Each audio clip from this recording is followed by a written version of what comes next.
The New York Rangers season came to a disappointing end over the weekend, but John Chik of Locked On Rangers is here to talk about what went wrong and what we can expect from the Rangers during a critical offseason. We've got that and more coming up on today's Locked On NHL podcast.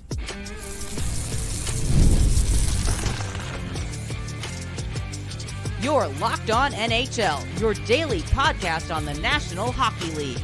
Part of the Locked On Podcast Network, your team every day. Gil Martin here, and welcome everybody to the Monday edition of the Locked On NHL podcast, part of the Locked On Podcast Network, your team every day. I want to thank everyone who makes Locked On NHL your first listen every day. Don't forget to subscribe on YouTube or wherever you get your podcasts so you can get new episodes as soon as they drop. Today's episode is brought to you by FanDuel. Make every moment more. Right now, new customers get $150 in bonus bets with any winning $5 bet.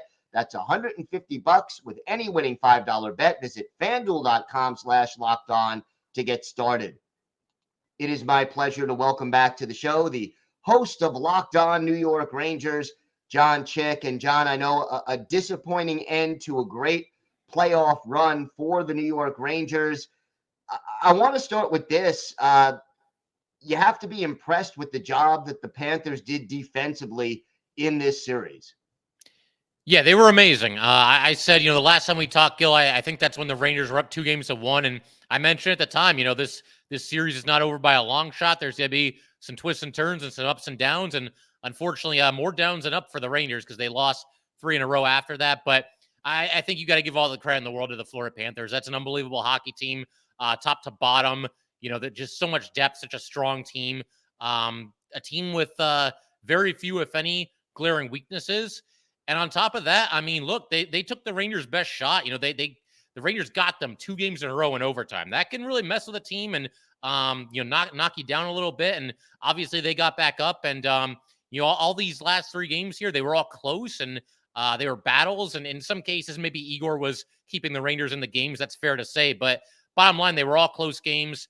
One was in overtime and then a couple of 1-goal games. So Rangers were in it, but I think when you look at the series as a whole, the Panthers were just a little bit better in probably just about every aspect of hockey except for maybe goaltending. Not that Bobrovsky was bad, but Igor was otherworldly. And yeah, man, they were just the better team. And when you look at everything that happens, I think the Panthers winning 6 games is probably about appropriate. That's probably about the way that it went. And I don't think anything like people will say like, oh, the Rangers should have been swept. I wouldn't go that far, but the Panthers were better. And you see the result, they won in 6 games. What did the Panthers do so well defensively? You look at game 6, Vincent Trocheck, no shots on goal. Alex Lafreniere, no shots on goal. Chris Kreider, 1 shot on goal. How did they close down that very dangerous Rangers attack? I think as much as anything, it's kind of, the old saying that the best defense is a good offense. Not that they were scoring a ton of goals, but when you watch these games, and maybe not even game 6 to the extreme level of some other games in this series, but when you watch these games, the Rangers just get pinned back in their own zone, and it's so hard for them to get the puck out. And even if they do, and you kind of survive this onslaught and this fierce forecheck that the Panthers have, but by the time you get the puck out, all you can do is get to the red line, shoot the puck into the zone, and go out for a change. And it's just, there's times during a game where that's all you can do, and you have to do that. But when it's happening over and over and over again, it's just hard to get any offense going. You watch the second period, and I don't think the Rangers played poorly in the second period, but they're down by a goal, and there was just not a single time where you thought there was any chance they were going to score that entire 20 minutes there. And hey, you're down by a goal 20 minutes to go. You don't give up, but you also know what you're up against. So when the Panthers got that second goal, it's, man, we got a hell of a hill to climb now. 2 goals in 10 minutes against that team, you feel like you're down by 6 goals. And again, my hat's off to that team. They did an amazing job in this series. You mentioned Igor Shesterkin. He was outstanding throughout the playoffs and even in this losing effort in the conference finals. Talk to me about what makes him so special and how much he means to this Rangers team. Yeah, the talent is just off the charts. You got to start there. The athleticism, his lateral movement, his ability to get from one side of the crease to the other. You start there. And I think also from the mental side of hockey, he's had to go through it a couple of times. He went through a rough stretch this year. He went through a rough stretch last year. but he always comes out the other side. And by the time the playoffs roll around, he's always one of the best players on the ice. I just think he's built for the bright lights and, plays with a certain amount of intensity out there. We saw him get into it with a couple of the Panthers players during this series, but I think he also kind of harnesses that and never gets like too out of control.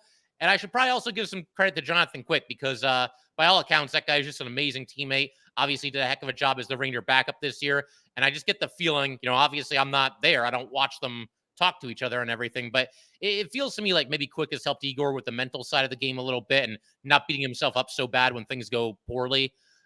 So yeah, man, I mean, Igor's the total package. And, going forward, if nothing else, I know we still have one of the best goalies in the league. And you just hope that at one point the Rangers will be able to support him enough to win the Stanley Cup. Because if we go through 15 years of Lundqvist and 15 years of Igor Shesterkin and don't end up with a cup, I mean, I won't even know what to say at that point. Yeah. Give me a player besides Igor Shesterkin, a skater who you think was the MVP for the Rangers in this series. Yeah, it's close between Lafreniere and Trocheck, I would say. I will give a little bit of an edge to Vincent Trocheck just because I think he's really kind of stepped up as a leader on this team. One of those guys that just goes out there and battles every single game. I mean, he does everything, man. He's on the power play. He's on the penalty kill. He's basically a cheat code when it comes to faceoffs. He wins such a high percentage of his faceoffs and feels like he always wins the big ones. The ones that you really have to have at the end of games, he wins them. He can get under your skin a little bit if you're an opponent. I mean, he was one of my favorite players around the league, like non-Rangers before he even came to the Rangers. So I was thrilled when they got him. And I used to say he was a B+ at everything.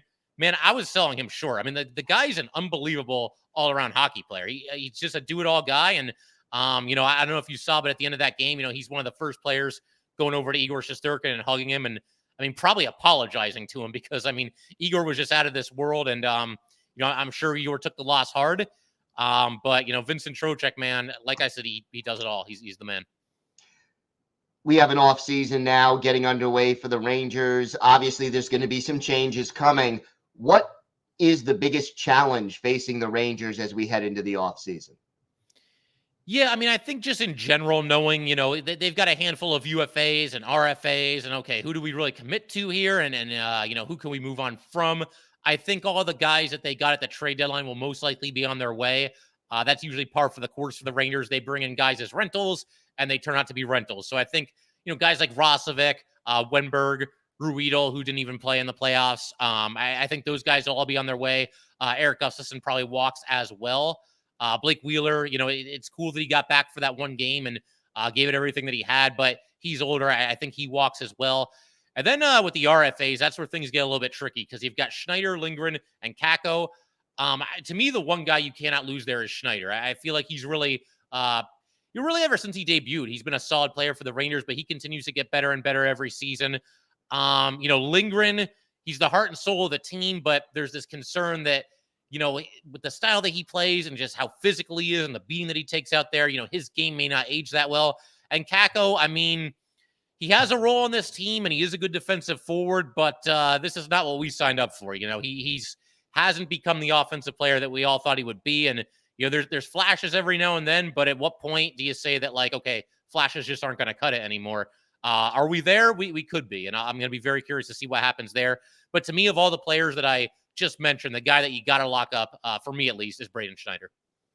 And then as far as adding something, what do you think the Rangers will look to bring in to improve this team and get them through that last couple of hurdles? Yeah, it's something that they could have done at the trade deadline, and they just didn't, and that is a top-line right winger to play with Mika and Kreider. And I know some Ranger fans are upset at Mika and Kreider, and I get that, completely, because they just weren't good enough in this series in general.